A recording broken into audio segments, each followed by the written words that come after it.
Elizabeth and Sean. It's customary to begin with a special mention of those who have travelled a long distance, but tonight that's all of us. We're all special. I think our family from America might have the record for distance. There's some dispute over who was responsible for what took so long. But let's not sully the night with those sort of recriminations.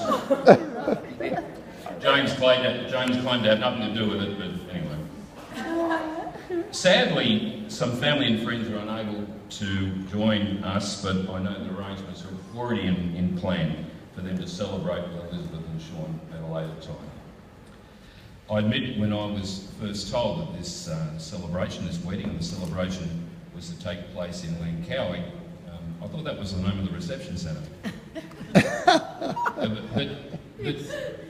But I now understand that Elizabeth and Sean wanted this wedding to be an opportunity to give their guests a truly unique experience.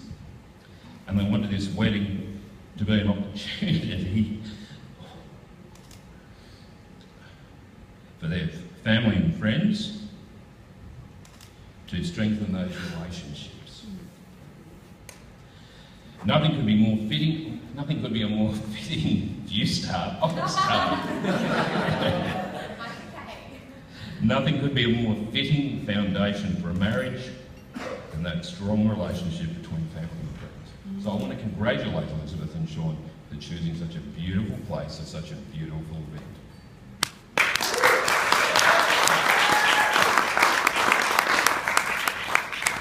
I'm not sure that many people in this room, perhaps my uncles, are the only ones who might remember a 1991 movie called Father of the Bride.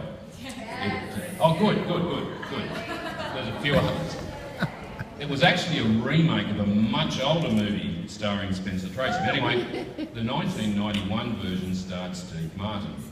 And Steve Martin played the role of a father whose daughter was getting married.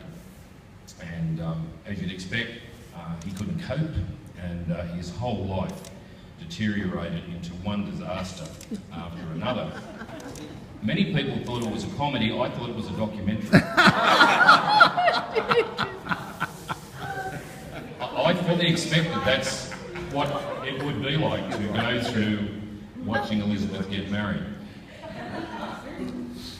What made it easier for me was something Janet alluded to this afternoon when she talked about having met Sean with Elizabeth for the first time. She talked about how obvious it was that Sean was deeply in love with Elizabeth and she with him. Being a man, I probably didn't notice that, but I accept and came to understand that that's what was true.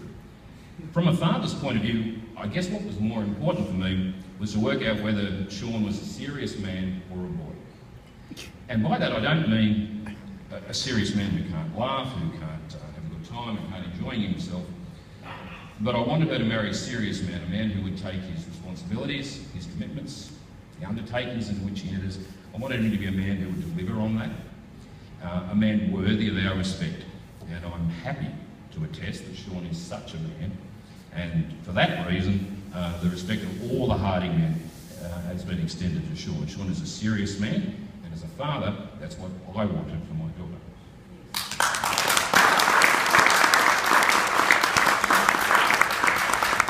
Sean, I hope you can keep Elizabeth in the lifestyle to which she's become accustomed.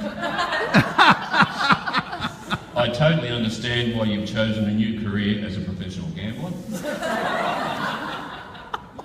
Remember, there is no challenge in marriage that can't be overcome with one or more of the following words. I was wrong. You were right. Yes, dear, I love you. Yes.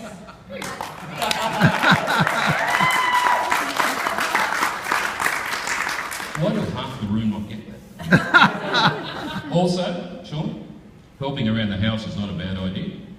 I know from my police background that there has never been a single case of a wife shooting a husband while he was doing the washing up.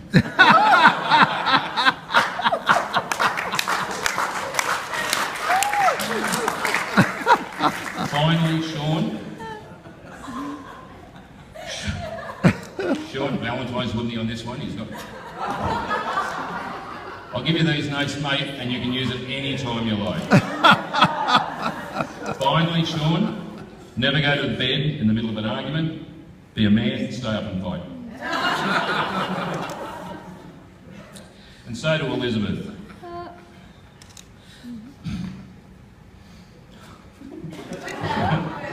Okay, yeah. Not many people know Elizabeth was born in Tamworth, which is in country New South Wales. It's actually the country music capital of New South Wales, which will explain some of the music you'll be dancing to later on tonight, okay? She was also, not many people know this fact, that she was also to be named Bronwyn, until my wife pointed out a rule that said you can't use a name of anyone you ever went out with. So it's fairly safe to know that I never ever went out with anyone called Bronwyn. Oh, sorry, Elizabeth, rather. Elizabeth has made us proud of her every day of her life.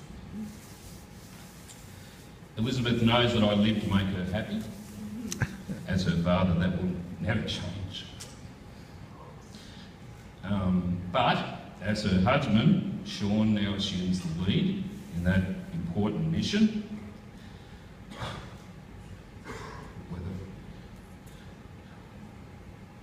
Stick with me? Where the father and two brothers give full support. I know that we all wish them everything good for the future, so please join me while I grab a beer. Please stand.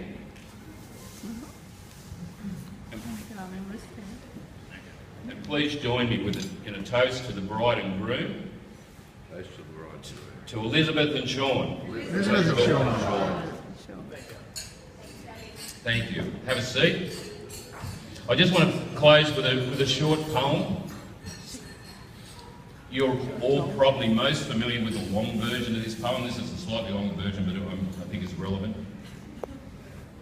Elizabeth, why are you laughing? If you love something, if you like this. Tiff will tear up for this. You ready? Here we go. I know. If you love something, set it free. If it comes back, it was and always will be yours. If it never returns, it was never yours to begin with. And if all it does is sit in your house, mess up your stuff, spend your money and use the computer all night, you either married it or gave birth to it. Thank you.